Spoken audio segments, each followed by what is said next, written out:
Doctors ने पूरा body checkup कर लिया, सब कुछ चेकअप कर लिया, बोले कुछ नहीं है इसमें, तो नथिंग।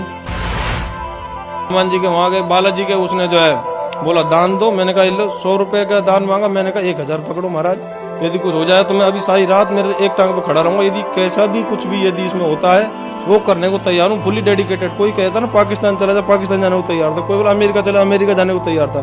कोई कहते ये करते वो करने को तैयार था, लेकिन ऑल इन वेन, कोई लाभ नहीं मिला। हम नॉर्मल वो देवी देवता, हनुमान जी, शिव जी, कोई शनिदेव, शनिवार को चढ़ा दिया, कोई किसी को भी जो आया सबको पूजते थे। ऑल मतलब जितने भी देवी देवता हैं सबकी पूजा करते थे हम। सर, इतनी देवी देवताओं की भक्ति करने से आपको क्या लाभ प्राप्त हुए? सर लाभ तो मैंने पहले आशा करी नहीं थी, लेकिन जब एक ऐसा टाइम आया कि जब लाभ का एक टाइम आ ही गया कि जब देवी देवताओं को अपना प्रभाव दिखाना चाहिए था, जब भी नहीं दिखाया, तो वो जब टाइम आया, when that time just came, I just was totally puzzled कि what to do. Then I just went to all, मतलब जितने भी भोपा, स्याने, तांत्रिक, वांत्रिक, देवी देवता, कुछ नहीं छोड़ा मैंने, जितने भी हैं। फिर हार गया। फिर मैंने सोचा लास्ट में कि भाई अब पहले तो पढ़े लिखे वाली बात करी हमने, जैसा कि सब करते हैं। पढ़े लिखे लोग क्या बोलते हैं कि अरे देवी देवता, भगवान, भूत प्रेत, इनसे विश्वास नहीं करते हैं। एजुकेटेड होने के नाते मैं एक पढ़ा लिखा आदमी हूँ, तो मैं सबसे पहले क्या सोचूंगा कि first I should go to a good doctor. Good doctor को दिखाया आपने? तो मैंने कहा बिल्कुल, क्यों नहीं दिखाया। सबसे पहले first of all I went to a very popular doctor in Rockland hospital, Manesar. I was admitted there and you know there was nothing. Doctors ने पूरा बॉडी चेकअप कर लिया, सब कुछ चेकअप कर लिया, बोले कुछ नहीं है इसमें, तो नथिंग। तो मैंने कहा ओके, कोई बात नहीं। फिर जब डॉक्टरों ने सब कुछ कर लिया, फिर मैंने कहा चलो दूसरा डॉक्टर बदलते हैं, भाई हो सकता है ये डॉक्टर सही नहीं हो। फिर दूसरे डॉक्टर गए, उसने कहा कुछ नहीं, नथिंग, एंजाइटी है, कुछ है। तीसरे गए, चौथे गए, कम से कम मैंने करीब 15 डॉक्टर, अलवर के तो जितने भी famous doctor, Harish doctor, Solanki hospital Alwar, famous जो डॉक्टर हैं जितने भी दिमाग वाले डॉक्टर जितने भी फेमस, सबको दिखा लिया। सबको दिखाने के बाद फिर सब ने अपना अपना ट्रीटमेंट भी कर लिया। 3-4 महीने तक उनकी टोटल दवाई ली। पहले एक को देखा, कुछ नहीं, दूसरा, तीसरा, काफ़ी मतलब महीनों तक, मतलब 1 साल तक मैं इससे परेशान रहा, पूरा नेट 1 साल। उसके बाद लास्ट में फिर मैंने कहा क्योंकि मैं एक पढ़ा लिखा आदमी हूँ, तो कोई क्या कहेगा कहाँ जा रहा है ट्रीटमेंट कराने। तो मैंने कहा भाई बहुत बढ़िया हॉस्पिटल जाऊँगा पढ़े लिखे होने के नाते। तो हॉस्पिटल वाले जब फेल हो गए, अब कहाँ जाए, अब क्या बचा हाथ में, नथिंग। मैंने कहा भाई अब तो भाई भोपा, स्याने, तांत्रिक, ओना टोना जो भी कर सकता है कर ले। मैंने फिर हाथ अपने बिल्कुल एकदम मैंने रिमूव कर दिया। मैंने कहा अब तो कुछ नहीं, अब तो भोपा के पास ही चलो भाई। सब जगह घूम लिए, किसी ने मुर्गा काट दिया, हनुमान जी के वहाँ गए, बालाजी के, उसने जो है बोला दान दो। मैंने कहा लो 100 रुपए का दान मांगा। मैंने कहा 1000 पकड़ो महाराज, यदि कुछ हो जाए तो मैं अभी सारी रात मेरे एक टांग पे खड़ा रहूंगा, यदि कैसा भी कुछ भी यदि इसमें होता है वो करने को तैयार हूँ, फुली डेडिकेटेड। कोई कहता ना पाकिस्तान चला जा, पाकिस्तान जाने को तैयार था। कोई बोला अमेरिका चला, अमेरिका जाने को तैयार था।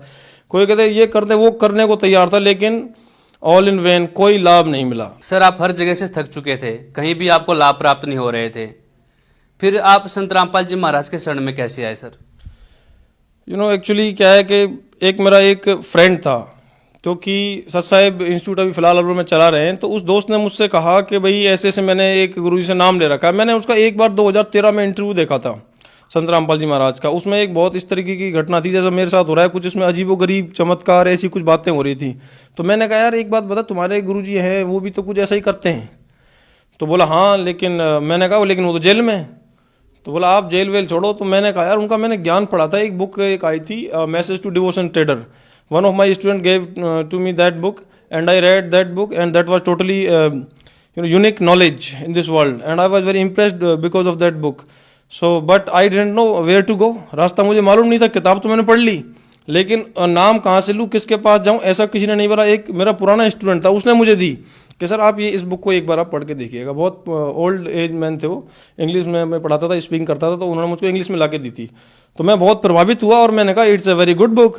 तो उन्होंने आगे का रास्ता उन्होंने बताने में थोड़े झिझक गए, वो झिझक गए। अगर उस टाइम मुझे बताए तो शायद मैं पहले ही 2014 से पहले ही मैं शायद नाम ले लेता, 2013 में। लेकिन बस वही है, बहुत अच्छी बुक है, बहुत अच्छा ज्ञान है, सब कुछ है, लेकिन वो टाइम नहीं आया था ना, तो इसलिए मुझे वेट करना पड़ा। फिर लास्ट में जाकर के फिर मैंने उस दोस्त से मैंने पूछा कि मैंने वो तो जेल में है। तो बोला जेल वेल छोड़ा, आप एक बार उनकी नॉलेज देखो, और आज भी वही चमत्कार हो रहे हैं जैसे पहले हो रहे थे।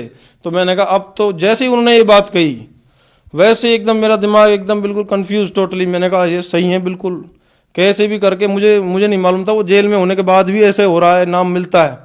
जैसे मुझे पता पड़ा, मैंने कहा अलवर में कहाँ पर है, पता फटाक से बताओ अलवर में कहाँ पर है। तो उसी दिन से, उसके अगले दिन से ही अलवर में पहला नामदान खुला था, और पहला व्यक्ति शायद मैं ही था उसमें। तो मैंने फटाक से मैंने उनसे कहा, जयपुर, दिल्ली, बम्बई कहीं भी जाना पड़े, मुझे यदि ऐसी नाम व्यवस्था है तो मुझे पहले लेके चलो आप। तो उन्होंने फटाक से मुझको बताया, और मैंने उनसे अपने सारा दुख जितना भी रोना था मैंने रो दिया। भाई साहब ऐसी बात है, वो बोले कुछ नहीं होगा, सबसे हो जाएगा, डोंट वरी अबाउट दैट। तो मैंने कहा ठीक है। फिर उसके बाद मैंने संत रामपाल जी से मैंने वहाँ पर नाम दीक्षा ली। सर, संत रामपाल जी महाराज जी से नाम दीक्षा लेने के बाद आपको क्या लाभ प्राप्त हुए? संत रामपाल जी महाराज की नाम दीक्षा लेने से मुझे ये एक पहला लाभ तो ये हुआ कि मेरे जो बॉडी में एक बीमारी थी, सारे घर वाले मतलब पूरी तरह परेशान हो गए थे कि अब इनका क्या करना है क्या करना है। मुझे डेली ऐसा ही लग रहा था, कल मरा, अब मरा, आज मरा, परसों मरा, और बीमारी का कोई डायग्नोसिस नहीं, किसी प्रकार का कोई रास्ता नजर नहीं आ रहा था। भोपाल से से कर करके पूरी परेशान हो गए थे। डॉक्टर सबसे पहले चेक करवा लिया था। तो कुल मिलाकर के इस पूरे जो बीमारी से जब मैंने नामदान लिया, तो फिर मैंने क्या 1.5 से 2 महीने लगभग मैंने एक मंत्र का जाप किया। मैंने अपने दोस्त से कहा कि क्या आप सही बता रहे हो? उसने कहा बिल्कुल सही बता रहा हूँ। और फिर पहले तो थोड़ा बहुत विश्वास तो करना ही पड़ता है। फिर वो धीरे धीरे 1 से 1.5 से 2 महीने जैसे मैंने धीरे धीरे जैसे मंत्र का मैं जाप करता रहा, तो बाद में अचानक से मुझे फील हुआ कि अरे मेरी ना तो मेरे कोई सांस में कोई प्रॉब्लम रही है, अचानक से मतलब मुझे फील हुआ, और ना मेरे एकदम बैक में, मैंने सारे बॉडी का मैंने करवा लिया था एक्सरे, कम से कम 4 बार तो एक्सरे करवा लिया। और एक्सरे से कुछ नहीं, मैंने पूरा MRI तक कराने की पूरी प्लानिंग में था, और मैंने काफ़ी से ज़्यादा डॉक्टरों से जो है सलाह ली। सब ने यही कहा भाई तेरे पूरी बॉडी का ही चेकअप होगा, लेकिन उसमें भी कुछ नहीं निकलेगा, क्योंकि हमें श्योर है जो तेरी बॉडी के जो साइन है उस हिसाब से तुझे कोई इस बीमारी नहीं है। लेकिन वो तो मैं जानता हूँ, वो कहते हैं ना जाके पैर न फटी भाई सो क्या जाने पीर पड़ाई। तो वो तो मेरे को पता लग रहा था कि मेरे अंदर क्या हो रहा है। जनता तो कह रही है कितना हेल्दी आदमी, कितना ये है, कितना वजन है, सब कुछ बढ़िया है, सब कुछ फिट है, लेकिन अंदर से तो मैं मरा जा रहा था। एक दिन तो रात को ऐसा लगा कि मैं आज मर गया, मेरा गर्दन घुट गई होती, और मैं वाकई मरने की हालत, मेरी हार्ट बीट इतनी तेज कि कोई कुछ नहीं कहे। बोले भाई ये तो तेरी पता नहीं क्या बीमारी है, कोई रास्ता हो तो कोई बताए। और लास्ट में जाकर के जब संत रामपाल जी का नाम लिया, तो उन्होंने तो मरने के बाद तक पूरी जर्नी क्लियर कर दी। जब पूरा रास्ता ही क्लियर हो गया, जब कोई बाधा ही नहीं, जब सब कुछ सेट हो गया दिमाग में, भाई ये है एक्चुअल स्पिरिचुअल नॉलेज, उस दिन से बाद फिर धीरे धीरे मेरा ये पूरी बीमारी अपने आप जड़ से गायब हो गई। आज मैं पूरी तरह स्वस्थ हूँ। मुझे ये भी नहीं पता मेरे शरीर में कोई बीमारी कैसी भी थी। तो ये मेरे लिए सबसे बड़ा एक लाभ प्राप्त हुआ है, जो कि इससे मेरा विश्वास बहुत बिल्कुल दृढ़ हो गया कि मैं जब परमात्मा इतना कर सकते, कुछ भी कर सकते हैं, ही इज टोटली राइट। इसके अलावा मुझे आध्यात्मिक नॉलेज हुई है पूरी, गीता, वेद, रामायण, ये जो 18 पुराण और ये जो शास्त्र जितने भी होते हैं, हिंदुओं के, मुस्लिम के, ईसाइयों के, बाइबल वगैरह, ये सारे जो हमको है पूरे जो इनका शास्त्रों का पूरा टोटल हमको एक ज्ञान प्राप्त हुआ है, जो एक सामान्य इंसान के बस की बात नहीं है पूरे जीवन में। और हमें इतनी सी उम्र में इतना एक गंभीर ज्ञान हमें प्राप्त हुआ है, ये मेरे लिए एक बहुत लाभ है। सर, आप पढ़े लिखे हैं, और पढ़े लिखे लोगों का ये अक्सर ये मानना होता है कि उनका अध्यात्म में बहुत कम रुचि होती है, वो भक्ति नहीं करना चाहते हैं।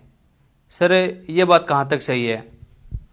सर पढ़े लिखे क्या, जब कहते हैं ना जब बीमारी जब सर पर आती है तो सब पढ़े लिखे सबसे पहले भागते हैं। तो ये तो सब एक बेकार की बात है कि पढ़े लिखे जो है भगवान या फिर देवी देवता, ये सब एक दिन पढ़े लिखे सबसे पहले भागेंगे, क्योंकि आवश्यकता भगवान की पढ़े लिखे को भी है, एक अनपढ़ गंवार, एक मजदूर को भी है, और एक IAS को भी है। तो जब बीमारी होती है, हार्ट बीमारी हो रही है, आजकल कैंसर हो रही है, कितनी भयंकर बीमारी बन रही है, तो पढ़े लिखे लोग तो सबसे पहले चपेट में आ रहे हैं।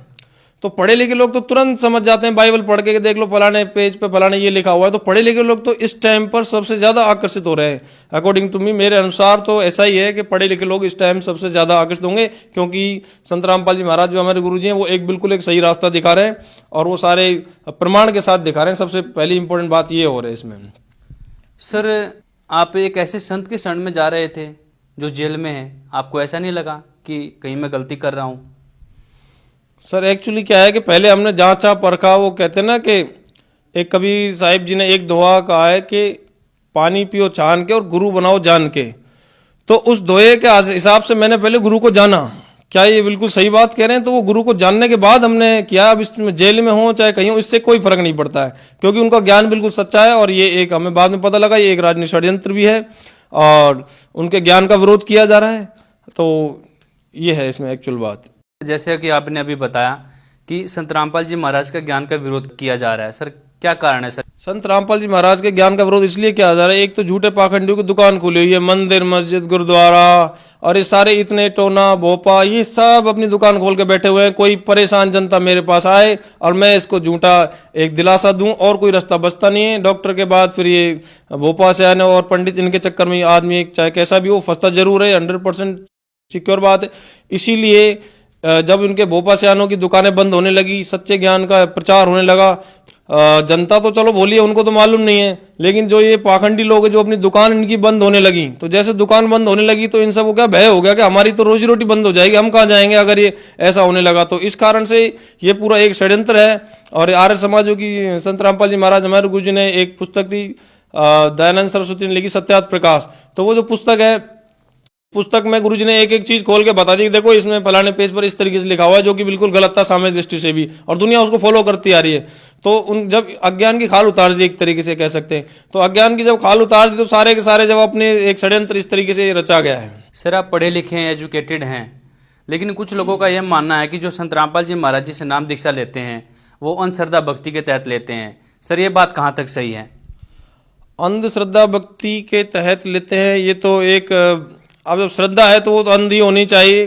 और गुरु जी जैसा कि बताते हैं, हमने सुना भी है और एक नॉलेज की बात भी है कि यदि हमको किसी में विश्वास ही नहीं है तो विश्वास तो अंधश्रद्धा भक्ति से ही करना चाहिए। और फिर हमने तो उसको 100 बार जांचा परखा है ना, तो इसमें अंधश्रद्धा भक्ति कहाँ रह गई?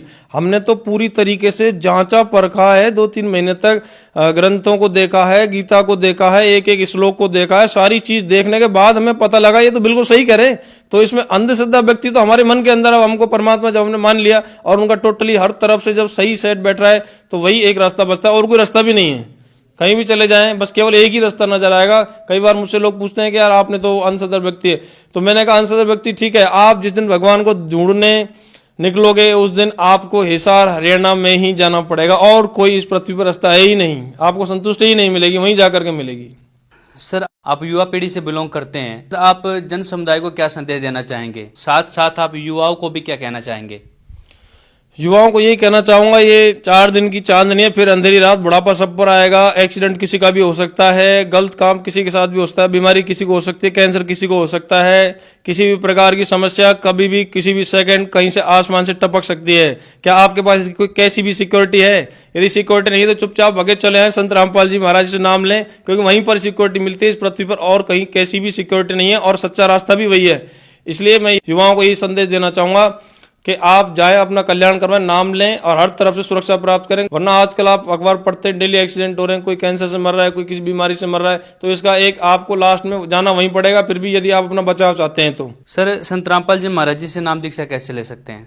संत रामपाल जी महाराज के से नाम दीक्षा लेने के लिए आपके टीवी चैनल पर जो कई चैनलों पर सत्संग आता है, और नीचे जो है उसमें एक पट्टी होती है और उस पर एक नंबर लिखा होता है, आप उस पर कॉन्टेक्ट करके और संत रामपाल जी महाराज जी से नाम दीक्षा ले सकते हैं।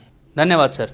Thank you sir. कहा है कि पानी पियो छान के और गुरु बनाओ जान के, तो उस दोहे के हिसाब से मैंने पहले गुरु को जाना। क्या ये बिल्कुल सही बात कह रहे हैं? तो वो गुरु को जानने के बाद हमने किया। अब इसमें जेल में हो चाहे कहीं हो, इससे कोई फर्क नहीं पड़ता है, क्योंकि उनका ज्ञान बिल्कुल सच्चा है। और ये एक हमें बाद में पता लगा ये एक राजनीतिक षड्यंत्र भी है और उनके ज्ञान का विरोध किया जा रहा है। तो ये है इसमें एक्चुअल